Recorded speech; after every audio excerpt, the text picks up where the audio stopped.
আসসালামু আলাইকুম ভিউয়ার্স, কেমন আছেন সবাই? আজকে আমি আপনাদেরকে ঘুরে দেখাবো লাল শাপলা বিলের এই শাপলাগুলো কোন জায়গাতে তুলিছাও? শাপলা বিলে যখন আমি গিয়েছিলাম তখন টাইমটা ছিল বিকেলবেলা।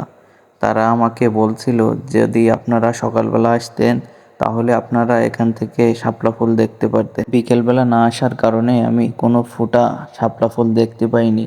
এই জন্য আপনাদেরকে দেখালাম যে তারা যে শাপলা ফুলগুলো এই বিল থেকে তুলেছিল সেইগুলো একত্রে করে বাসায় নিয়ে যাচ্ছিল। আর রাস্তায় যেতে যেতে আমার সাথে দেখা হয়, এই জন্য আমি কিছু ভিডিও করে নিলাম শাপলা ফুলের। তো ভিউয়ার্স দেখেন, রাস্তার পাশে একটা গরু কত সুন্দরভাবে ঘাস খাচ্ছে এবং দূরে ওই বিলের মাঝে একটা জেলে মাছ ধরছে জাল নিয়ে। আসলে প্রাকৃতিক দৃশ্য অনেক সুন্দর। আর বিলের পাশে রয়েছে কয়েকটা মাছের ঘের। অতিরিক্ত পানি হওয়ার কারণে বিলের মাঝে কয়েকটা ঘরবাড়ি আছে এবং সেগুলো জলবদ্ধ হয়ে গেছে।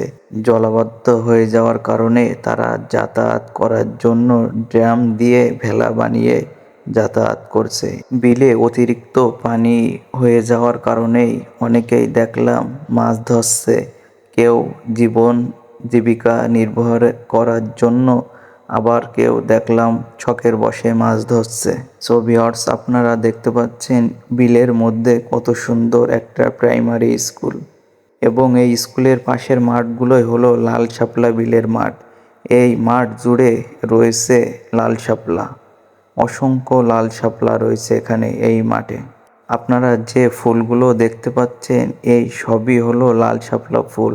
আমি বিকেলে যাওয়ার কারণে এই ফুটা ফুলগুলো আপনাদেরকে দেখাতে পারলাম না। ভিউয়ার্স দেখেন, বিলের পানিতে হাঁসগুলো কত সুন্দর খেলা করছে। লাল ও শাপলা ফুল দেখতে গিয়েছিলাম আব্বু, ভাগ্নে, আয়ান, ছেলে আরিয়ান।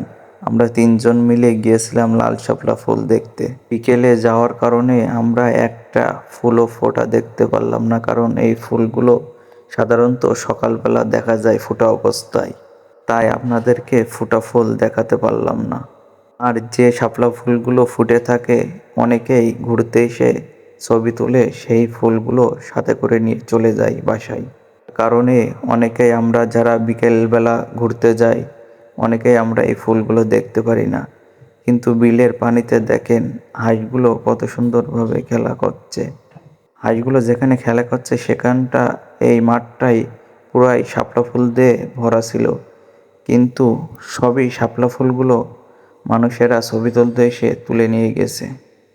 এবং আমার ভাগ্নে দেখেন কত সুন্দরভাবে হাঁস নিয়ে খেলা করছিল আর আমাকে বলছিল মামা ধরো। আমি বললাম না ভাগ্নে, তুমিই ধরো, কিন্তু কারণবশত একটা ধরতে পারলাম